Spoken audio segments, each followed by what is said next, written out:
किसान, बदलते भारत की शान।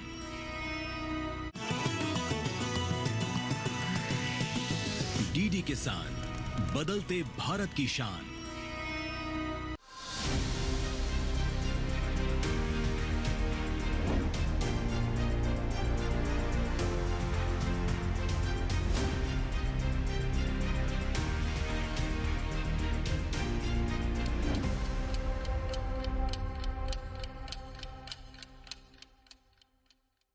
नमस्कार, दूरदर्शन किसान पर कार्यक्रम विचार विमर्श लेकर एक बार फिर से हम आपके सामने हाजिर हैं और मैं हूं आपके साथ पुलकित शुक्ला। विचार विमर्श एक ऐसा कार्यक्रम जिसके माध्यम से हम कुछ ऐसे विषयों पर बात करते हैं जिससे आप तक सही जानकारी पहुंचे और उन जानकारियों का सही इस्तेमाल कर आपके जीवन में सकारात्मक बदलाव आ सके। विचार विमर्श के कार्यक्रम का उद्देश्य यही है और इस उद्देश्य को लेकर एक बार फिर से हम सब आपके सामने हाजिर हैं। और आज विचार विमर्श में हम एक ऐसे महत्वपूर्ण विषय पर चर्चा करने जा रहे हैं जिस विषय को दिन ब दिन हम भूलते जा रहे हैं। जी हाँ दर्शकों, आज हम बात करेंगे अपने पर्यावरण के बारे में। जब बात हम पर्यावरण की करते हैं तो हमारे दिमाग में बहती हुई नदियाँ, बड़े बड़े पहाड़, हरे भरे पेड़ पौधे नजर आते हैं। लेकिन बदले में क्या आज ये तस्वीर सही साबित हो रही है धरातल पर? जब बात हम नदियों की करते हैं, बहती हुई नदियों की बात करते हैं, जलधारा की जब हम बात करते हैं, तो आज नदियों का इस्तेमाल सिर्फ और सिर्फ उसकी रेत निकालने में किया जा रहा है।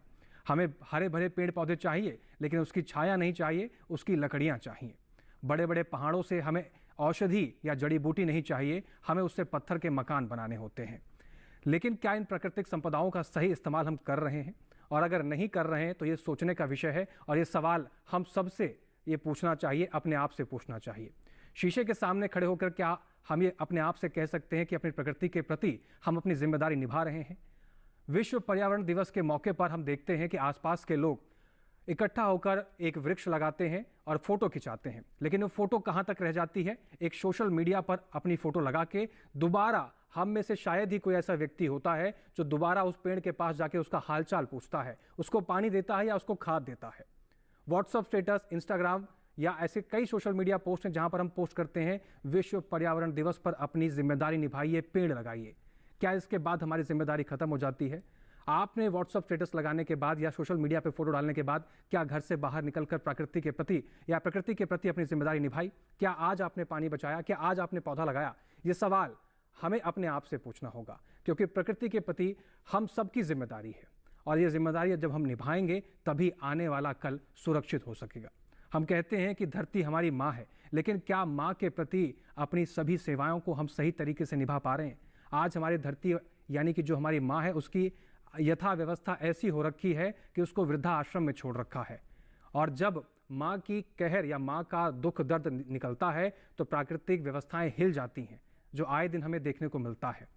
तो ऐसे समय में अपने प्रकृति के प्रति जिम्मेदारी निभाने का वक्त सही आ चुका है और घर से निकलने का वक्त है। आप प्रकृति के प्रति अपनी व्यवस्थाओं को सही करने के लिए अपनी जिम्मेदारी निभाइए। और इस चर्चा की हम शुरुआत करेंगे, लेकिन चर्चा की शुरुआत करने से पहले आज एक महत्वपूर्ण विषय पर हम एक रिपोर्ट भी देखेंगे। लेकिन उससे पहले आज इस विषय पर ज़्यादा जानकारी हम कुछ एक खास मेहमानों से लेंगे। उन मेहमानों को भी मैं आपसे रूबरू करा देता हूँ। आज हमारे साथ सबसे पहले डॉक्टर आरती भाटिया जी हैं। मैम, आपका बहुत स्वागत है। आप प्रिंसिपल साइंटिस्ट हैं एआई पूसा से, पर्यावरण विभाग से। इसके साथ ही हमारे साथ डॉक्टर संजय मेहता जी हैं, कंसल्टेंट रेडियोलॉजिस्ट हैं और पर्यावरण से जुड़े हुए हैं। सर, आपका भी बहुत स्वागत है। इसके साथ ही हमारे साथ कुलदीप सिंह आर्य जी जुड़े हुए हैं, प्राकृतिक किसान हैं, जौनती गांव से आते हैं। सर, आपका भी बहुत स्वागत है। इस महत्वपूर्ण विषय पर हम चर्चा की शुरुआत करें, लेकिन उससे पहले इस विषय से जुड़ी हुई एक खास रिपोर्ट पर भी नजर डाल लेते हैं।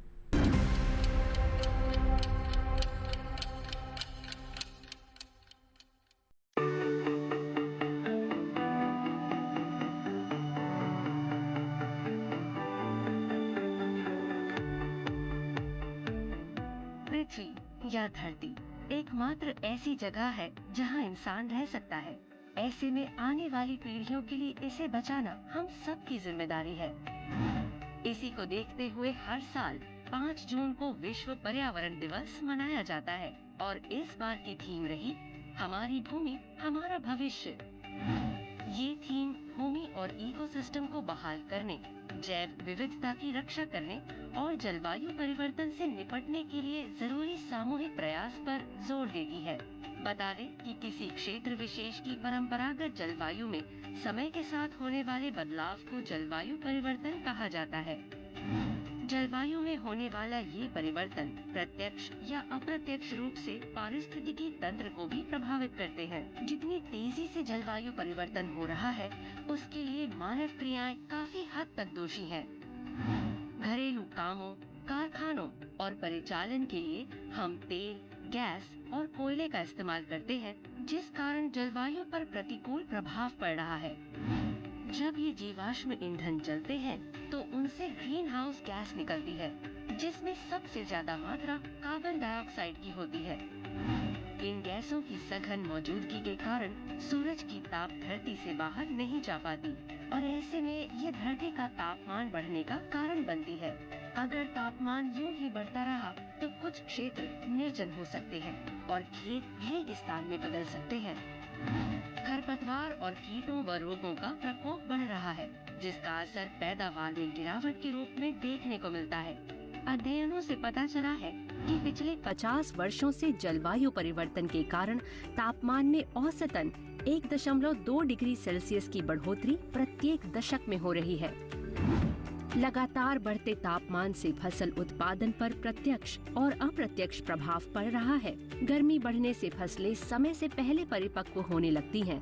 ज्यादा तापमान सब्जियों की पैदावार को भी प्रभावित करता है। इतना ही नहीं, इस कारण बरसात के क्षेत्र और मात्रा में बदलाव हो रहा है, जिसका सीधा असर खेती पर पड़ता है। जलवायु परिवर्तन मिट्टी में होने वाली प्रक्रियाओं और मिट्टी पानी के संतुलन को भी प्रभावित करता है। हालांकि कुछ बातों को अपनाकर हम इस पर काफी हद तक नियंत्रण कर सकते हैं। जैसे वर्षा जल के उचित प्रबंधन द्वारा हम इस असर को कम कर सकते हैं।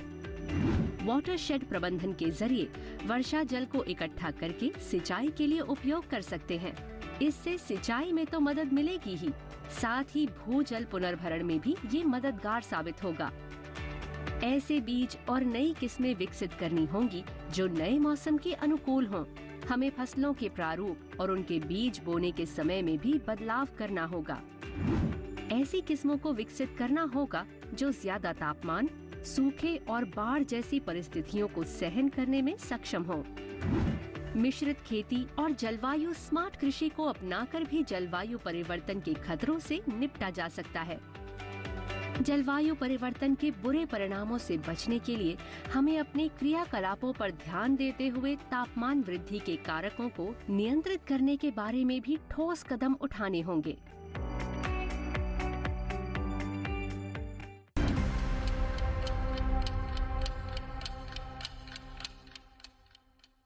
रिपोर्ट के जरिए आपने देखा कि पर्यावरण की स्थिति आज क्या है और इस पर बेहतर तरीके से समझने के लिए क्या कारण है, क्या निवारण है, इसके बारे में चर्चा की शुरुआत करते हैं। और सबसे पहले डॉक्टर आरती भाटिया जी का मैं रुख करना चाहूँगा।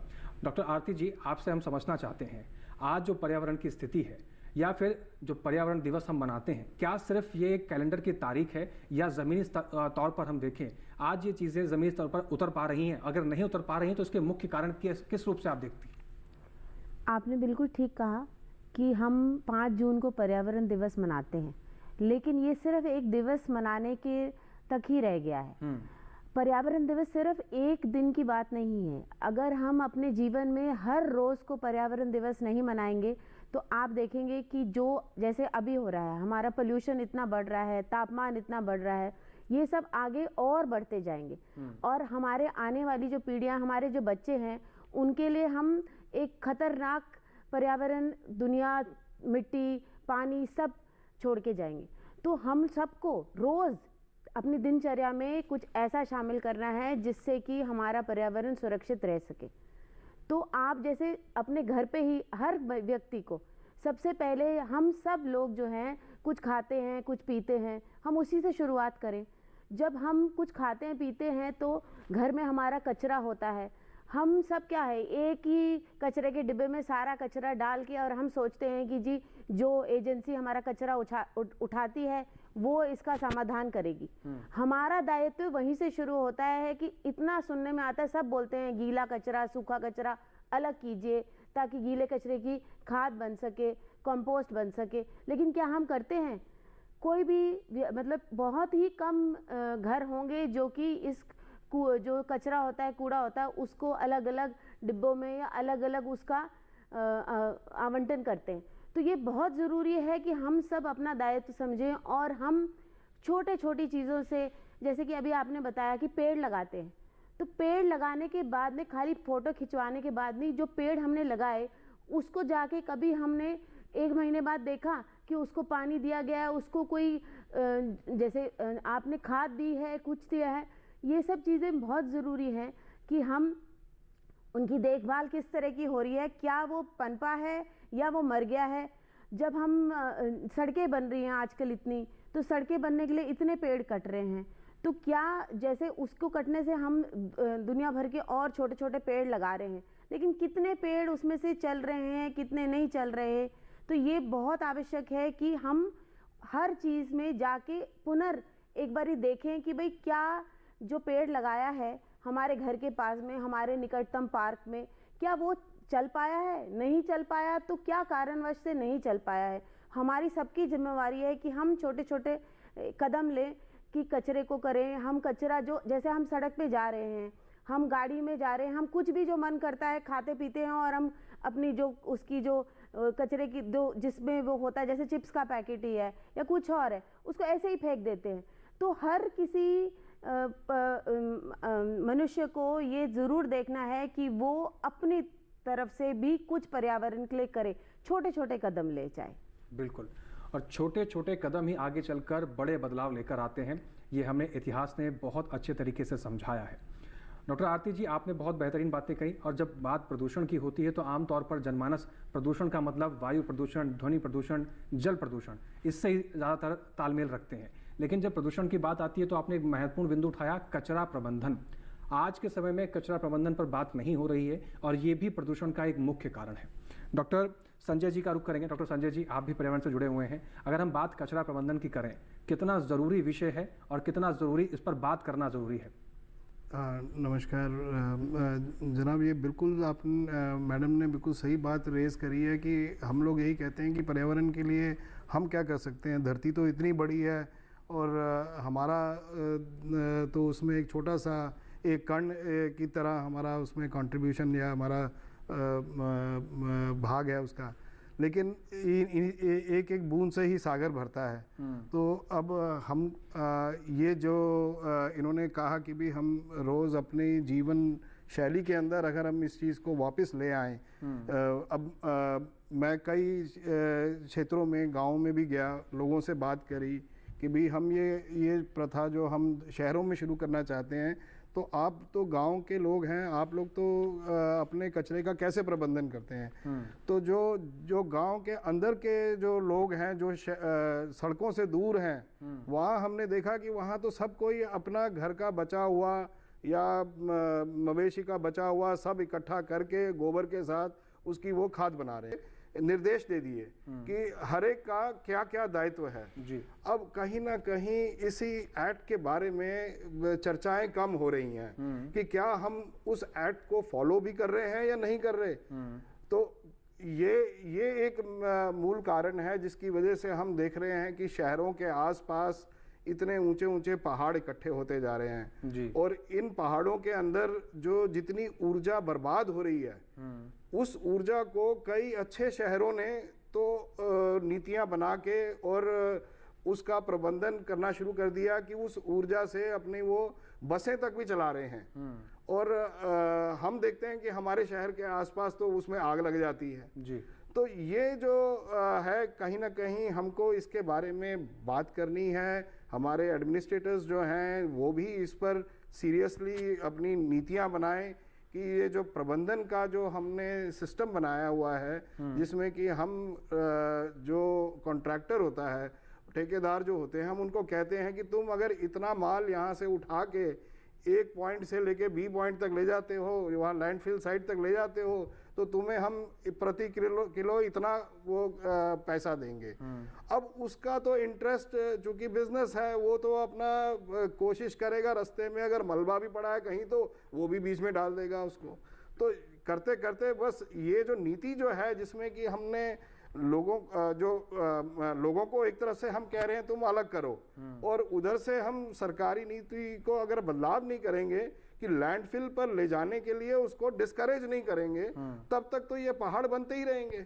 मैं देख रहा था एक मंत्री जी यहाँ पर दिल्ली के पहाड़ों के पास वो पहुंचे थे, इन्हीं पहाड़ों को वो ये सरकार बदली तो उनसे वो पूछ रहे हैं वहाँ पर अपने सरकारी लोगों से कि भाई ये इसको हम अलग अलग करेंगे तो इसमें ये पत्थर क्यों हैं ऐसे, तो वो उनको सलाह दे रहे हैं कि साहब ऐसा है कि वो रास्ते में ट्रक आता है तो वो ऊपर से उड़ती है प्लास्टिक, तो हम लोग उस पर पत्थर डाल देते हैं जी। अब वो मंत्री जी भी उस चीज को मान लिए जी। तो यही कहीं ना कहीं हमें यहाँ पर हम ये कर रहे हैं कि वेस्ट मैनेजमेंट करना बहुत जरूरी है। जिस तरीके से कचरा घरों से निकल रहा है, अगर उसको घर से ही ट्रीट किया जाए तो आगे चलकर और आसानी हो जाएगी, ताकि उसका सही तरीके से इस्तेमाल किया जा सके। जो आप मैनेजमेंट की बात कर रहे हैं, उसका रिड्यूस करके, रीयूज करके और रिसाइकल करके उसका एनर्जी के रूप में प्रयोग किया जा सकता है। इसके बारे में और विस्तार से आपसे जानकारी लेंगे। फिलहाल आगे बढ़ते हैं अपने अगले मेहमान की तरफ, कुलदीप सिंह आर्य जी की तरफ। एक प्राकृतिक खेती करते हैं, किसान हैं, जौनती गाँव से आते हैं। कुलदीप जी, हम देखते हैं कि अब किसान ज़्यादा उत्पादन की क्षमता के चक्कर में कि ज़्यादा लाभ हो सके, रसायनों की तरफ ज़्यादा तेज़ी से मुड़ रहे हैं। रसायनों का प्रयोग खेती में ज़्यादा हो रहा है और ये रसायन हमारी मिट्टी को तो दूषित करते हैं, जल व्यवस्था को भी दूषित करते हैं, और अगर देखा जाए तो कहीं ना कहीं जो गुणवत्ता है अनाज की वो नहीं बेहतर हो पाती है। और जब प्रदूषण की बात होती है तो जैसे मैंने पहले कहा कि जलवायु प्रदूषण, वायु प्रदूषण है या और जो प्रदूषण है इसमें ज़्यादा समझते हैं, लेकिन बात यहाँ पर भूमि प्रदूषण की भी बात अब होनी चाहिए। इन रसायनों के प्रयोग से कहीं ना कहीं भूमि प्रदूषण भी हो रहा है, इस पर आप क्या कहेंगे? जी नमस्ते सभी को। मैं कुलदीप सिंह, जैविक किसान। मैं ये कहना चाह रहा हूँ, डॉक्टर साहब ने दोनों ने बड़ी अच्छी बात बताई। मैं ये कहना चाह रहा हूँ कि हमारे किसान भाई जी इसमें विशेष भूमिका निभा सकते हैं। जैसे पर्यावरण दिवस मनाना, पर्यावरण दिवस मनाना, हम किसानों के पास में काफ़ी अच्छी भूमि है, तो हम हर खेत में अच्छे मेड़ों पर पेड़ लगाएं। और जो हम रसायन का प्रयोग कर रहे हैं, पहले मैं उस गांव से विलोम करता हूं जिसमें स्वामीनाथन ने हरित क्रांति की शुरुआत की थी, जो आज हरित क्रांति की बजाय उसमें गुणवत्ता लानी है। उस समय हमारे पास एक खाद्य पदार्थों की कमी थी जी। आज वो नहीं है, तो हम सभी किसानों ने और बाकी जो भी इसमें सहयोग कर सकता हो वो इसमें सहयोग करे कि हम रसायन का प्रयोग कम से कम करें। और रसायन के प्रयोग से ही हवा भी, पानी भी, और जिसको हम धरती माँ पुकारते हैं उसको हमने मार दिया। और जैविक खेती में कर रहा हूँ। जैविक खेती में गाय के साथ खेती, गाय नहीं है तो खेती नहीं होगी। देसी गाय का गोबर गोमूत्र अगर हम इस धरती माँ को देंगे, इसकी गुणवत्ता अच्छी रहेगी। और जो हम हर आदमी कह रहा है जहर खा रहे हैं, ऐसे बोलने से इसका कोई समाधान नहीं है। हमने इस पर धरातल पर उतरना पड़ेगा, तब इसका सॉल्यूशन है। और ये एक मेरे जौनती गांव या मेरी दिल्ली से मुहिम नहीं चले, मैं ये कह रहा हूँ पूरे देश से ये मुहिम चले कि हम पौधे लगाएं और ज़्यादा से ज़्यादा उसकी देखभाल करें, और ऐसे पौधे लगाएं जो ज़्यादा भारी पौधे हों, फलदार भी हों और औषधीय भी पौधे हों। तो ये हम अगर इस पर ध्यान दिया जाए तो मेरा मानना है कि पर्यावरण दिवस सफल होगा, अगर ऐसे हम किसान साथी और पूरा देश इसमें मिलकर सहयोग करे। हर आदमी अपनी छत पे भी आज प्रयास कर रहा है, कोशिश है, जिसके पास जिसकी रुचि है वो मानता है कि मैं क्यों ना अपने छत पे कुछ पौधे या ऐसी सब्जियां ऐसे लगाऊं कि मैं भी बचूं और मेरा परिवार बचे। तो हम किसान की जिम्मेवारी बनती है कि मैं पूरे अपने परिवार को बचाऊं, अपने गांव को बचाऊं और अपने देश को बचाऊं। पूरे देश और विश्व में ये मुहिम छिड़े कि पर्यावरण भी बचे और जैविक खेती भी हो जी। तो इसमें विशेष हमारा योगदान रहेगा और हम मानते हैं, मैं सभी देशवासियों से प्रार्थना करता हूं कि सभी इसमें हम अपना अपना सहयोग करें। कुलदीप जी, सभी तो अपना सहयोग देंगे, लेकिन आपसे मेरा सवाल ये है कि जब रसायन खेती का यहाँ पर ऑप्शन था तो आपने जैविक खेती का ही रास्ता क्यों चुना, और आपके मन में ऐसा क्या चला कि मुझे अब रासायनिक खेती नहीं करनी है, रासायनिक खेती से आप नहीं जुड़े रहें, मुझे प्राकृतिक खेती या जैविक खेती के माध्यम से उत्पादन क्षमता बढ़ानी है? आपको क्यों नहीं लगा कि मैं रासायनिक खेती कर अपनी उत्पादन क्षमता बढ़ा लूँ, अपनी जेब में और अच्छा पैसा कमा सकते थे आप? मैंने, मेरे जैसे माताजी और पिताजी, माताजी की आयु 86 वर्ष है जी, पिताजी की 87 वर्ष है।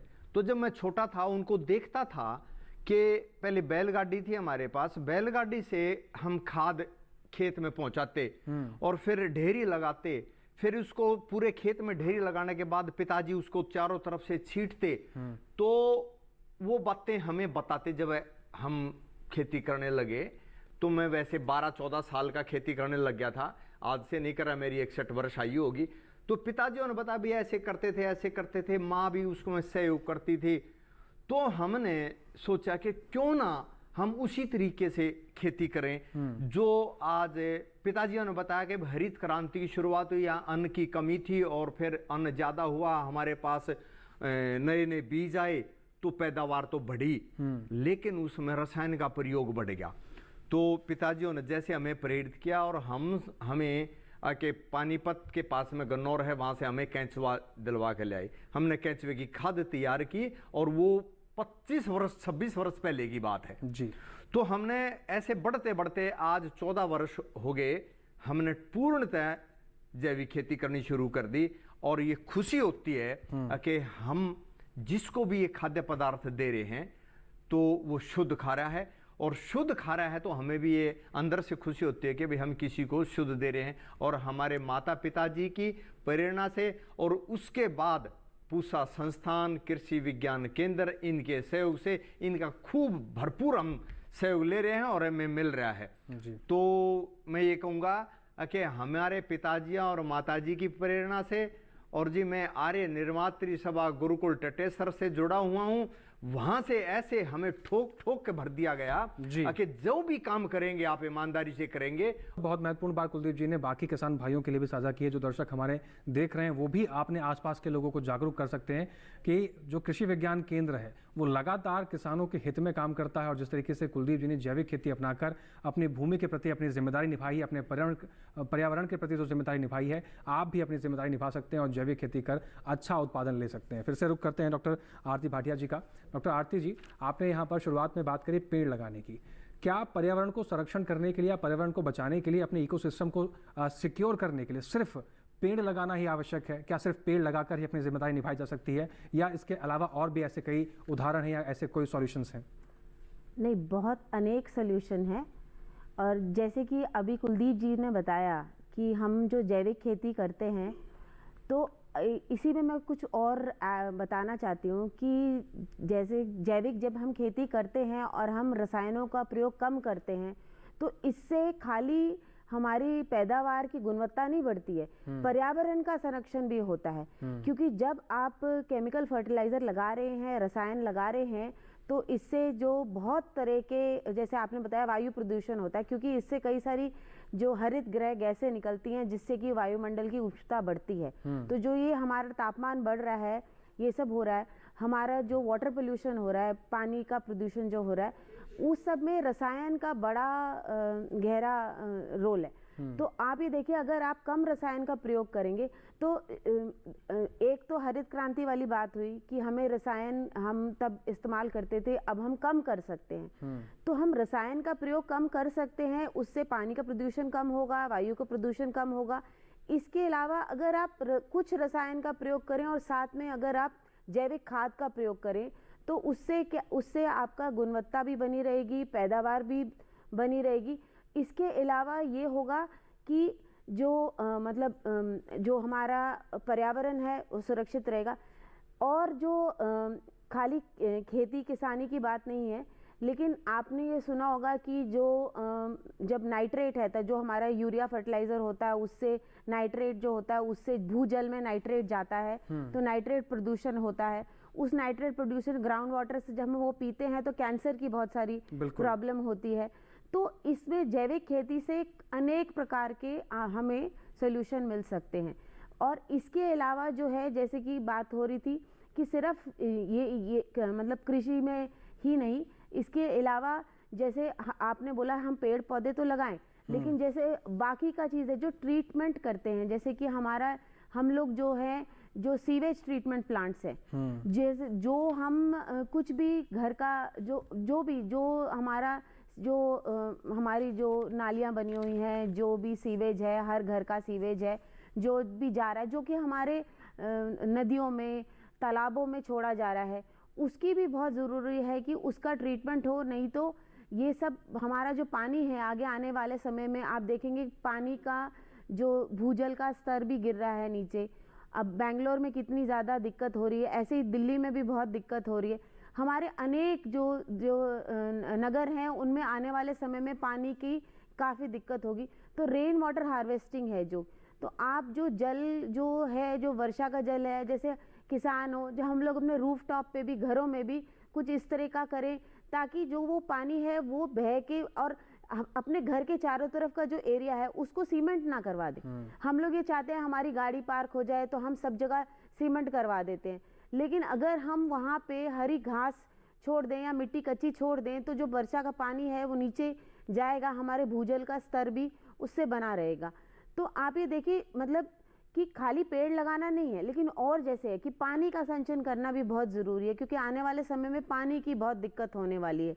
हमारी हवा जो है वो खराब होने वाली है, तो हमें उस तरफ भी रुख करना पड़ेगा कि हम अपना जो सीवेज है उसको मतलब बड़े बड़े कारखाने भी हैं जैसे, तो वो जो उनकी जो हवा है, उनका जो एफ्लुएंट है, उनके यहाँ पे काफ़ी सारा पानी का इस्तेमाल होता है। बहुत सारे कारखाने हैं जो कि नियम तो बने हुए हैं, लेकिन उन नियमों का सही तरह से पालन कई बार कारखाने वाले नहीं करते, और जो पानी है और जो हवा है वो इसी तरह से छोड़ दिया जाता है। वो बहुत ज़रूरी है कि उसको हम सही तरह से जहाँ से निकल रहे हैं वहीं पे उसका कंट्रोल करें, ताकि जो जल हम अपने यहाँ से छोड़ रहे हैं अपने कारखाने से, वो उसमें जो भी लगाना पड़ेगा, हमें कुछ संसाधन लगाने पड़ेंगे जिससे कि हम उसका ट्रीटमेंट कर सकें। बिल्कुल डॉक्टर आरती जी, ट्रीटमेंट करना बहुत ज़रूरी है। जो वेस्ट निकल रहा है कारखानों से या फिर घरों से, उसका भी ध्यान रखना बहुत ज़रूरी है। और हर बार की तरह जैसे कि सब बातों की एक बात निकल कर आती है कि हमारी जिम्मेदारी, और इस जिम्मेदारी की शुरुआत हमारे घर से होनी चाहिए, और इसकी शुरुआत इस प्रोग्राम को देखने के बाद से ही शुरू होनी चाहिए, या फिर प्रोग्राम को देखते देखते भी आप शुरुआत कर सकते हैं। अगर आप देख रहे हैं कि आपके घर में किसी कमरे में फालतू में पंखा चल रहा है तो आप उसको बंद कर सकते हैं। बिजली बचाने में भी अपना योगदान दे सकते हैं, ये भी कहीं ना कहीं पर्यावरण को सुरक्षित करने में काम कर सकता है। और इस तरह के कई ऐसे काम हैं जिसमें आप अपनी जिम्मेदारी निभा सकते हैं। फिलहाल इस चर्चा को आगे बढ़ाएंगे, और भी कई अहम बातें हैं जो आप तक पहुँचाएंगे, लेकिन यहाँ एक ब्रेक ले रुकना होगा। आप बने रहें और देखते रहें दूरदर्शन के साथ।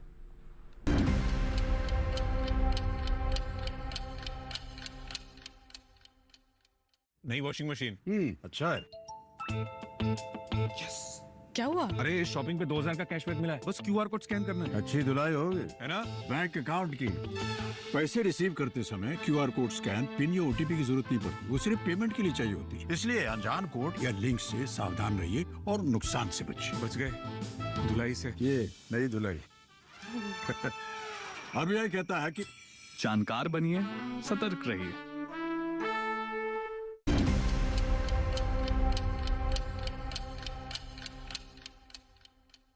ब्रेक के बाद एक बार फिर से आप सभी का स्वागत है। कार्यक्रम विचार विमर्श देख रहे हैं आप। महत्वपूर्ण विषय पर चर्चा की जा रही है, कैसे अपने पर्यावरण को संरक्षित करें, अपने पर्यावरण के प्रति अपनी जिम्मेदारी को कैसे निभाएं और आने वाले कल को कैसे बेहतर बनाएं, इसके बारे में तमाम जानकारियां अपने खास मेहमानों से हम ले रहे हैं। एक बार फिर से रुक करते हैं डॉक्टर संजय मेहता जी का। डॉक्टर संजय जी, एक कहावत कही जाती है कि कौन संभला है समझाने से हर किसी को एक हादसा ज़रूरी है। हमारी एक सोच बन जाती है, कोई भी चीज़ को लेकर जब तक कोई हादसा नहीं हो जाता, जब तक कोई घटना नहीं घट जाती है, एक इंसान उस चीज़ को सबक के तौर पर नहीं लेता है, समझता नहीं है, संभलता नहीं है। तो ऐसी सोच क्यों बनी हुई है कि जब तक हमें वो हादसा नहीं हो जाएगा हमारे साथ, तब तक हम नहीं संभलेंगे? क्या उससे पहले इंसान नहीं समझ सकता? क्या उससे पहले हम जागरूक नहीं हो सकते हैं? किस चीज़ का हम इंतज़ार कर रहे हैं? और ये सोच को कैसे टैकल किया जाए, ये चुनौती सबसे पहले है पर्यावरण को बचाने के लिए। देखिए जनाब, ऐसा है कि अब हम ऐसे ज़माने में रहते हैं कि जब हमारे सामने सारी सूचनाएं एक बटन दबाने से हमको मिल जाती हैं। इस वक्त हमें कोई बुद्धिमान होने की ज़रूरत नहीं है, सिर्फ समझदार होने की ज़रूरत है कि भाई आप खाली अगर आप इतनी समझ है कि भी आपको पर्यावरण के लिए कुछ करना है तो आप एक बटन दबाइए और इतने सारे आपको हल मिल जाएंगे। तो हादसे का इंतज़ार करना तो बेवकूफ़ी में ही रहेगी। जब देख रहे हैं हम कि इतनी बड़ी बाढ़ आई और इतने सारे पहाड़ गिर के नीचे आ गए, जबकि वो सब चीज़ें जो हैं अगर प्रॉपर टाउन प्लानिंग हो तो वो सब हम उन सब चीज़ों को होने से रोक सकते हैं। बस यही है, हम कहीं पर भी जैसे पहाड़ों में भी जाते हैं तो वहाँ पर एक अनरेगुलेटेड ग्रोथ जो हो रही होती है कि भी वहाँ पर हमने पर्यटकों को बुलाना है, तो वहाँ के लोगों को साथ में लेके पर्यटकों को बुलाने का जो प्रबंधन करना है वो एक बहुत ज़रूरी हिस्सा होता है, जिसको कि अगर हम प्राइवेटाइज कर देते हैं और तो प्राइवेटाइज जो पैसा लगाना वाला जो है वो तो अपना पैसा कमाने के अंदर लगा रहता है, उसको पर्यावरण से कोई लेना देना नहीं होता। इसलिए पहाड़ों पर लोग अक्सर आप जाओगे तो आपको पता चलेगा कि पहाड़ के लोग जो हैं वो अपनी पहाड़ी कभी किसी ज़मीन पर रहने वाले लोगों को नहीं बेचना चाहते वो।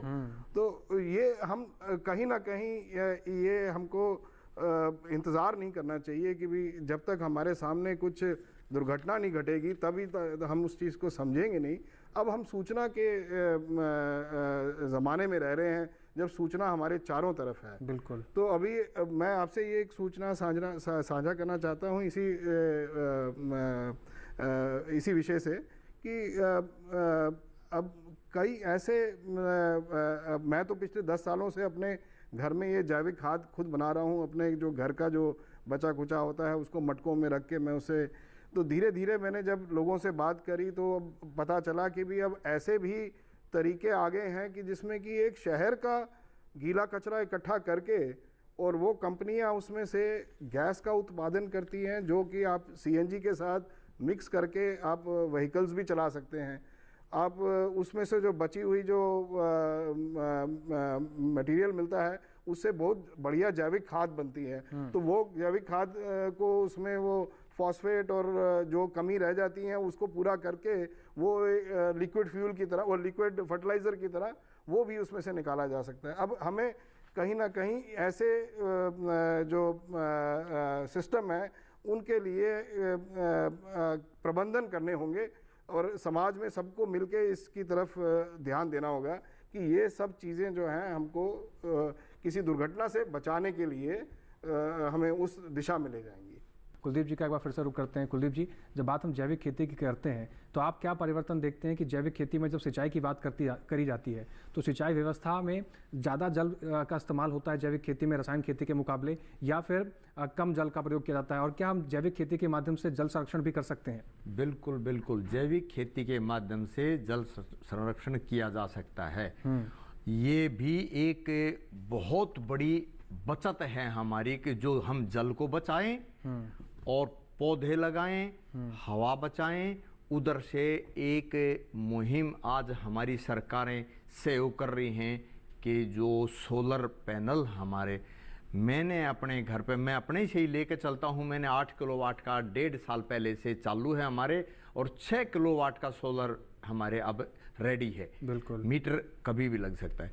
तो ये कई चीज़ें हैं कि जो मैं पानी बचाने के लिए मैं धान की पैदावार नहीं करता, मैं वो फसलें लगाता हूँ जिसमें कम पानी लगे। और जैसे हमारे यहाँ किसान पे एक मड दी जाती है कि भाई आपने पराली जलाई है, करते हैं, शिकायत आती हैं, लेकिन मैं ये कह रहा हूँ कि पराली को ना जलाया जाए। आजकल हमारी सरकारें वेस्ट कंपोजर का प्रयोग कर रही हैं, उसका हम प्रयोग करें, और या जुताई करके उसको दबा दे। जैसे ही मैंने अभी हरी खाद के तौर पर 1.5 एकड़ मूंग को दबा दिया।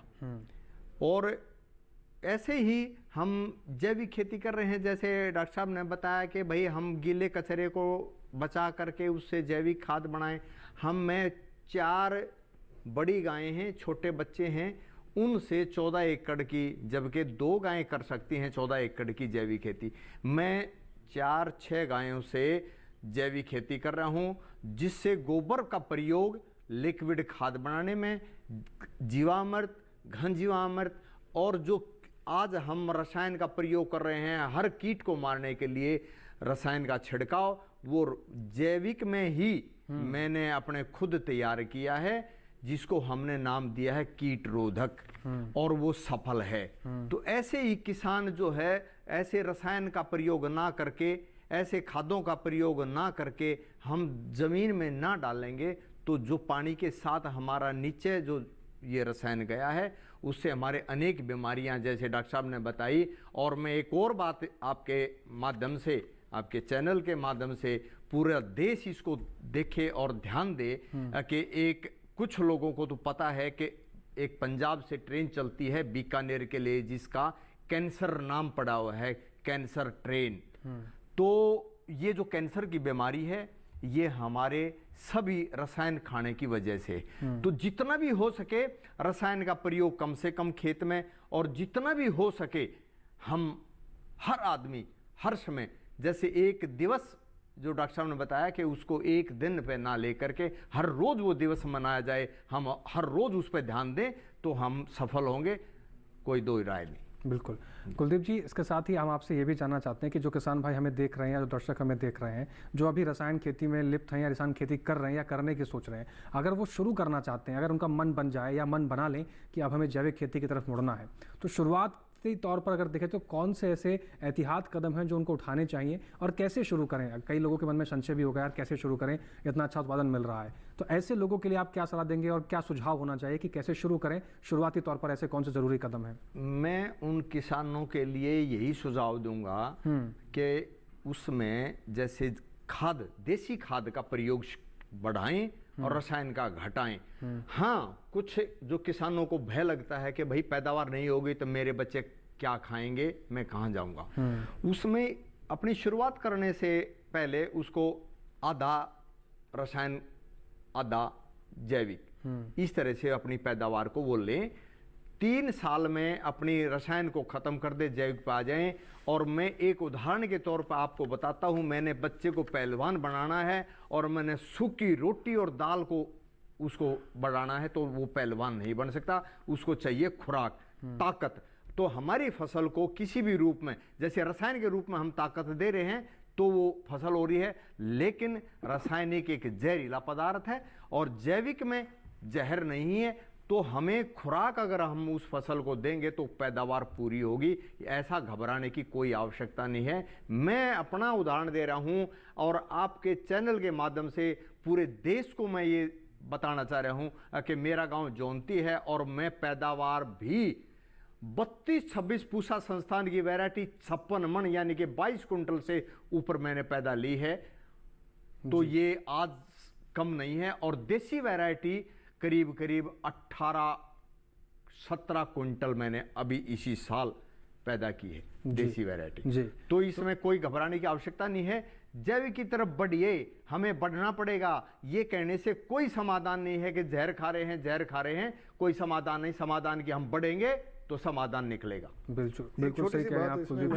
एक कहना चाहता था जी कि ये जो जैविक खेती है, इसका अगर हम शहरों को गांव के साथ जोड़ें, अगर हम ऐसी नीतियां बनाएं कि जैसे एक गांव है वो एक शहर के एक हिस्से के लोगों के लिए पैदावार पैदा करे और वहां से जो निकल के जो कंपोस्ट बन के जा रही है वो उस गांव को पहुंचाई जाए, तो मेरे ख्याल से ये एक सस्टेनेबल सोल्यूशन बन सकता है, जिससे कि एक तो गांव वाले की जो जीविका है वो भी तय हो गई और शहर वालों का जो खाने का जो रिक्वायरमेंट है वो भी पूरा हो गया।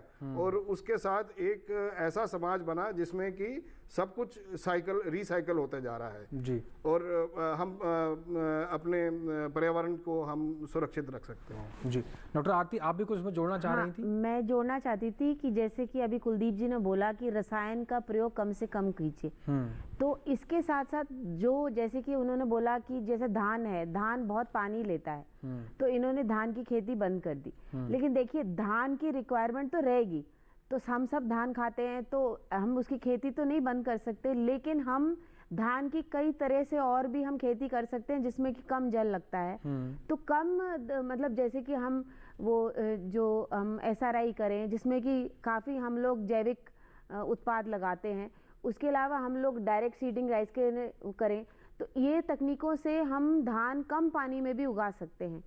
इसके अलावा एक और बहुत चीज़ ज़रूरी है जो कि हमारी, जैसे हमने शुरू में बात की थी मिट्टी की, अगर हम चाहते हैं हमारे स्पेशली हमारे किसान भाइयों के लिए और बहनों के लिए कि अगर आप कोई भी फसल चक्र ले रहे हैं उसमें जो है हरी खाद का प्रयोग करें या दलहनीय फसलें, आप जब बीच में दलहनीय फसलों का लेंगे या फिर आप हरी खाद लेंगे तो रसायन का प्रयोग अपने आप ही कम हो जाएगा। अपने फसल चक्र में आपको दलहनीय फसलें या फिर हरी खाद का प्रयोग ज़रूर करना है, जिसकी वजह से रसायन का प्रयोग अपने आप ही आगे अगली फसल के लिए आपको कम रसायन लगाना पड़ेगा। तो ये बहुत ज़रूरी है। जी डॉक्टर आरती जी, आपने बहुत अच्छे विकल्प दिए हैं हमारे किसान भाइयों के लिए, और जिस तरीके से जलवायु परिवर्तन एक चैलेंज के रूप में निकलकर सामने आ रहा है, ऐसे में किसान भाई बहुत परेशान भी रहते हैं और देखते हैं कि बिन मौसम बरसात हो गई या तापमान बढ़ गया, तापमान घट गया, कभी भी ओले पड़ जाते हैं और किसान भाइयों की फसल खराब हो जाती है, उनकी मेहनत पानी हो जाती है और उनके उत्पादन का उनका सही दाम भी उनको नहीं मिल पाता इन सभी चीज़ों के कारण। तो कहीं ना कहीं इन विकल्पों का इस्तेमाल करके किसान भाई भी जलवायु परिवर्तन से पार पा सकते हैं और अपनी अच्छी खासी खेती किसानी भी कर सकते हैं और पर्यावरण में अच्छा करने के लिए योगदान भी दे सकते हैं।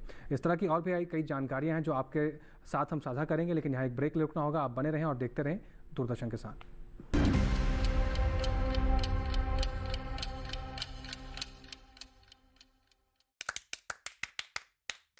क्या खत्म होगा 17 साल का इंतजार?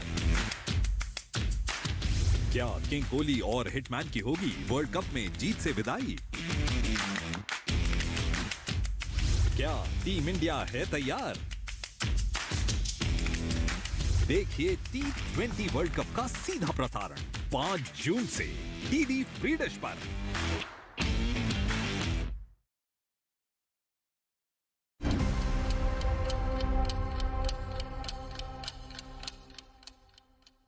ब्रेक के बाद एक बार फिर से आप सभी का स्वागत है। आप देख रहे हैं दूरदर्शन किसान पर कार्यक्रम विचार विमर्श।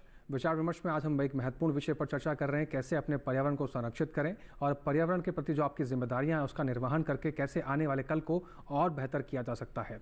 चर्चा को आगे बढ़ाते हैं, डॉक्टर संजय जी का रुख करते हैं। डॉक्टर संजय जी, जिस तरीके से हम यहाँ तमाम विषयों पर बात कर रहे हैं, क्योंकि आप एक डॉक्टर भी हैं और रेडियोलॉजिस्ट भी हैं, आप ऐसे रोज़मर्रा के जीवन में कैसे लोगों से मिलते हैं जो आपके पास पेशेंट आते हैं, उसमें से कितने पेशेंट ऐसे होते हैं जो पॉल्यूशन की वजह से परेशान होते हैं, या फिर बातचीत करने में पता लगता है कि हाँ उनके लिए पॉल्यूशन भी कंसर्न है, और कितने केसेस में आप देखते हैं कि पॉल्यूशन की वजह से वो पेशेंट्स बढ़ रहे हैं? जी देखिए, मैं गुड़गांव क्षेत्र में रहता हूँ और मैं यहाँ पर पिछले 30-35 साल हो गए हैं मुझे वहाँ। हम पहले दिल्ली में रहते थे, हम फिर गुड़गांव में शिफ्ट करे थे। तो वहाँ पर 35 बरस पहले जो हालात थे और जो आज जो हालात हैं उसके अंदर बहुत बदलाव आया। और वहाँ जो आबो हवा थी बिल्कुल साफ़ थी। 30-35 बरस पहले लोग वहाँ पर ऐसी सेहतमंद लोग रहते थे जिनमें से निकल के बाद में कितने तो हरियाणा के वेट लिफ्टर और रेसलर भी बन गए और बॉक्सिंग चैंपियन भी निकले वहाँ से। लेकिन जो अब जो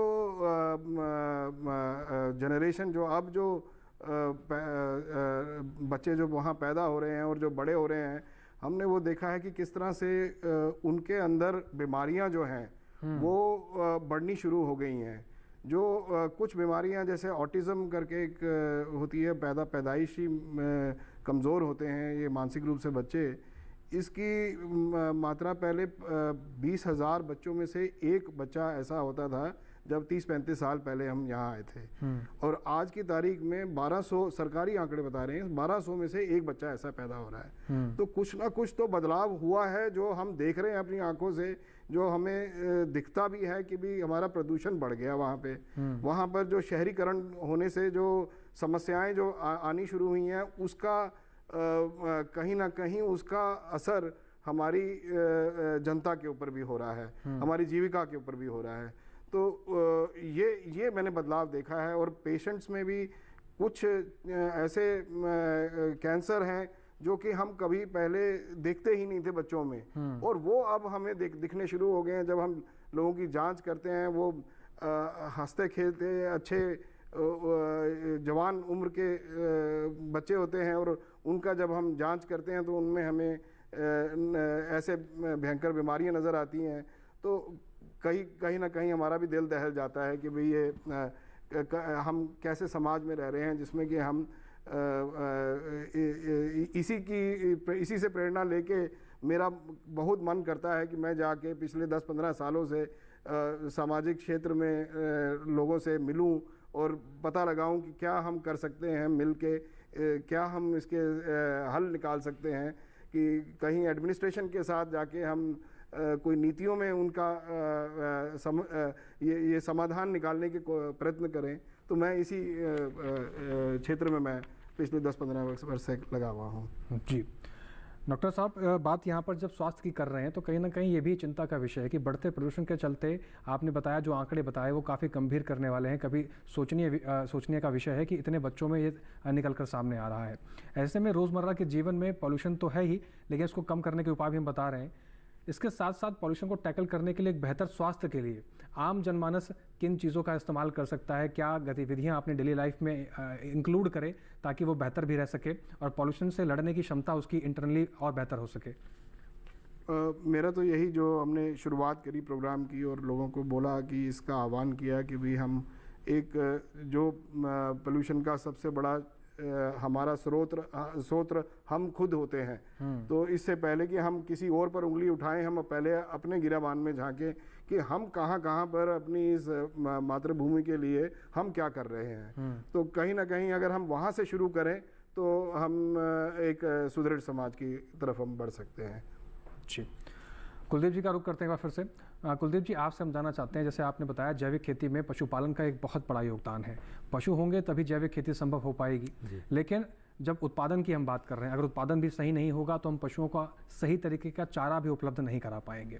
और हम देखते हैं जब प्लास्टिक की बात होती है तो हम कई बार देखते हैं कि कई पशुओं के पेट में प्लास्टिक की पन्नियाँ चली जाती हैं या कई तरह के ऐसे उत्पाद चले जाते हैं जिससे बाद में पशुओं की जान तक चली जाती है।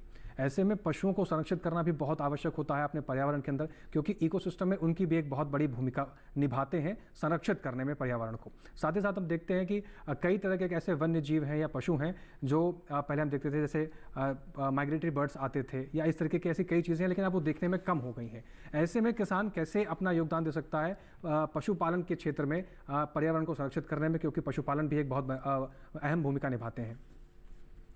ये अब बहुत अच्छी बात पूछी, और मेरे से पहले बहन जी ये डॉक्टर साहब ने बता भी दिया कि हमें पशु को एक खाली दूध उत्पादन या मेरे को दूध चाहिए उसके लिए नहीं हम रखते।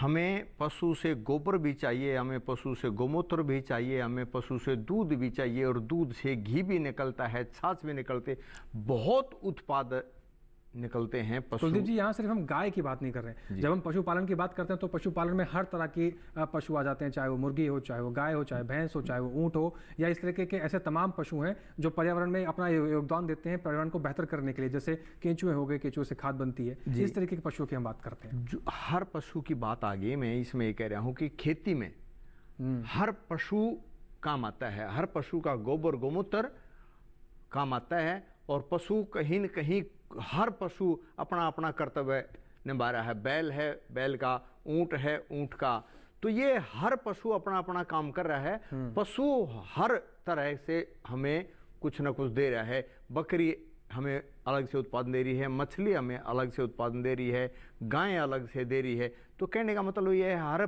पशुओं का योगदान है प्राकृतिक या जलवायु या वातावरण में, हर पशु का योगदान है। और लेकिन वो हमें हमारे ऊपर निर्भर करता है। हमें भी ध्यान रखना है कि हमें पशुओं को ऐसे खुले ना छोड़ें और ना उनको ऐसे कूड़ा कचरा खाने दें, और खाने से भी पहले हमें एक और ध्यान रखना है जो डॉक्टर साहब ने बताया कि कचरा प्रबंधन। जो कचरे को हम ठीक ठीक उसको अलग अलग करेंगे तो हमारा वो दिक्कत भी शायद लगभग ख़त्म हो जाएगी। और ये हमारा भी और सभी किसानों का और हर इंसान का एक फ़र्ज़ बनता है कि हम प्लास्टिक को ऐसी जगह पे डालें जिसका पशु को नुकसान ना हो। ऐसा देखा है हमने, ऑपरेशन होते हुए भी देखे हैं, जो वीडियो आई हैं कि पशु के पेट से प्लास्टिक की थैलियाँ ही थैलियाँ निकली हैं। तो ये हमारी पहले भी डॉक्टर साहब हम चर्चा कर रहे थे कि कई ऐसी चीज़ें हैं जिसमें शीशा भी आता है जो हमारा जैविक खाद में आया है, प्लास्टिक भी आया है। तो मैं तो सरकारों से भी अनुरोध करूँगा, अधिकारियों से भी अनुरोध करूँगा हाँ कि हर इस पे अधिकारी भी ध्यान दें कि कचरे का भी हम ठीक निपटारा हो और जो प्लास्टिक है उसका भी ठीक निपटारा हो। बिल्कुल कुलदीप जी, बहुत महत्वपूर्ण बात आपने कही। अगर कचरे का निपटारा होगा और सही तरीके से उसका मैनेजमेंट किया जाएगा तो शायद जो पशुओं में समस्याएं आती हैं वो भी देखने को ना मिले। जी आरती जी, आप कुछ कहना चाह रही हैं? हाँ, मैं ये कहना चाहूँगी, अभी हमने जैसे बात की प्लास्टिक की, तो इसमें भी हर मनुष्य का इसमें योगदान है। जैसे कि सरकार ने सिंगल यूज़ प्लास्टिक बैन किया हुआ है जी, लेकिन उसके बावजूद हम सब मौका पाते ही, देखिए हम रेडी पे जाते हैं सब्जी लेने के लिए, हम अपना थैला नहीं लेके जाते। हम ये चाहते हैं कि सिंगल यूज प्लास्टिक दूसरा बंदा ना इस्तेमाल करे, हम करते रहें, बाकी के लोग उसको रोक दें। तो ये शुरुआत हमें खुद से करनी है कि हम अपना कागज़ का थैला या कपड़े का थैला लेके ही सब्जी लेने जाएं, क्योंकि नहीं तो हमारे आने वाली गाय भैंसे उनके पेट में यही हमको फिर मिलेगा। तो बहुत ज़रूरी है कि जो जैसे आप कह रहे थे ना कि हर इंसान इसमें अपना योगदान दे सकता है और घर से निकलते समय ही आपकी वो जिम्मेदारी शुरू हो जाती है। जैसे आपने कहा कि घर से निकलते अगर हम सब्जी लेने जा रहे हैं या कोई भी सामान लेके जा रहे हैं तो अपने घर से हम बैग या थैला लेके जा सकते हैं, ताकि जो प्लास्टिक का इस्तेमाल है उसको भी कम किया जा सके, क्योंकि प्लास्टिक के उत्पादन से भी और प्लास्टिक के इस्तेमाल से भी कहीं ना कहीं बहुत बड़े स्तर पर हमारे पर्यावरण को नुकसान हो रहा है और ये काफ़ी गंभीर विषय है। जितनी जल्दी इस विषय को हम समझेंगे, इसका समाधान निकालेंगे, उतना बेहतर हमारा कल होगा। वरना समस्याएं तो हमारे जीवन में आ ही रही हैं और आने वाले के समय के साथ साथ अगर हम नहीं संभलेंगे तो और भी समस्याएं बढ़ती रहेंगी। अब ये सवाल हम आपके ऊपर छोड़ते हैं कि आपको अपना बेहतर कल कैसे बनाना है और अपनी जिम्मेदारी कैसे निभानी है। और आज के इस कार्यक्रम के माध्यम से वो तमाम अहम बातें आप तक पहुंचाने की कोशिश की गई हैं ताकि आप पर्यावरण को और बेहतर बनाने में अपनी एक अहम भूमिका निभा सकें। और शुरुआत इसकी हम घर से कर सकते हैं, चाहे वो ग्रामीण क्षेत्र हो चाहे वो शहरी क्षेत्र हो। शहरी क्षेत्रों में हम आम तौर पर देखते हैं जो पब्लिक ट्रांसपोर्ट है उसका इस्तेमाल न करके हम प्राइवेट ट्रांसपोर्ट यूज़ करने की कोशिश करते हैं। तो वो भी सोचने का विषय है कि जिस तरीके से तापमान बढ़ रहा है ऐसे में ज़्यादा से ज़्यादा संख्या में हम अपनी जिम्मेदारी निभाएं और पब्लिक ट्रांसपोर्ट का इस्तेमाल करें, अपने घर से कचरे प्रबंधन की शुरुआत करें। और ऐसी कई अहम बातें हैं जिनका ध्यान हम रोज़मर्रा के जीवन में कर सकते हैं। जब हम सुबह घर से निकलते हैं उसी दौरान से आपकी जिम्मेदारियां शुरू हो जाती हैं अपने समाज के प्रति, अपने पर्यावरण के प्रति, ताकि हमें आने वाले कल को और बेहतर बना सकें। और सही अगर जब बात की जाए ग्रामीण जीवन की तो किसान भाइयों के लिए भी एक अहम जानकारियां, महत्वपूर्ण जानकारियां इस कार्यक्रम के माध्यम से उपलब्ध कराई गई हैं ताकि आप अपनी भूमि को संरक्षित कर सकें। और जिस तरीके से भूमि प्रदूषित हो रही है समय के साथ साथ उसको रोकना बहुत आवश्यक है, तभी आप अच्छा उत्पादन ले सकेंगे, आप आगे बढ़ सकेंगे और हमारा देश भी प्रगतिशील होगा, खुशहाल होगा, आम जनमानस खुशहाल होगा तो अच्छा उदाहरण स्थापित होगा और एक अच्छा भविष्य भी हम देख सकते हैं। फिलहाल डॉक्टर आरती जी, आप कीमती समय निकालकर हमारे स्टूडियो में आए और तमाम जानकारियां हमारे दर्शकों तक आपने पहुंचाई, उसके लिए आपका बहुत शुक्रिया। सभी मेहमानों का हम शुक्रिया अदा करना चाहते हैं जो कीमती समय निकालकर स्टूडियो में आए। आप सभी मेहमानों का बहुत शुक्रिया। धन्यवाद। तो आज के कार्यक्रम विचार विमर्श में तमाम महत्वपूर्ण जानकारियां आप तक पहुंचाने की कोशिश की गई और इसी उद्देश्य के साथ हम ये उम्मीद करते हैं कि इस प्रोग्राम के खत्म होने के बाद अपनी इस जिम्मेदारी को आप सही तरीके से समझेंगे, उसका निर्वहन भी करेंगे और एक बेहतर कल के निर्माण में अपना योगदान भी देंगे। हमारे इस कार्यक्रम से जुड़े हुए कोई भी सुझाव या कोई भी सलाह आप हम तक पहुंचाना चाहते हैं तो आप हमें ईमेल के जरिए अपने सुझाव और सलाह पहुंचा सकते हैं। हमारी ईमेल आईडी आप नोट कर सकते हैं, vicharvimarsh08@gmail.com। आपके सुझाव और आपके सलाह का हमें बेसब्री से इंतजार रहता है और आप हमारे इस कार्यक्रम को और बेहतर करने में मददगार साबित होते हैं। आज के विचार विमर्श में इतना ही। फिर से हाजिर होंगे एक नए विषय के साथ, नए मेहमानों के साथ और नई जानकारियों के साथ। तब तक आप बने रहें दूरदर्शन किसान के साथ। हमें और हमारी टीम को दीजिए इजाज़त। नमस्कार।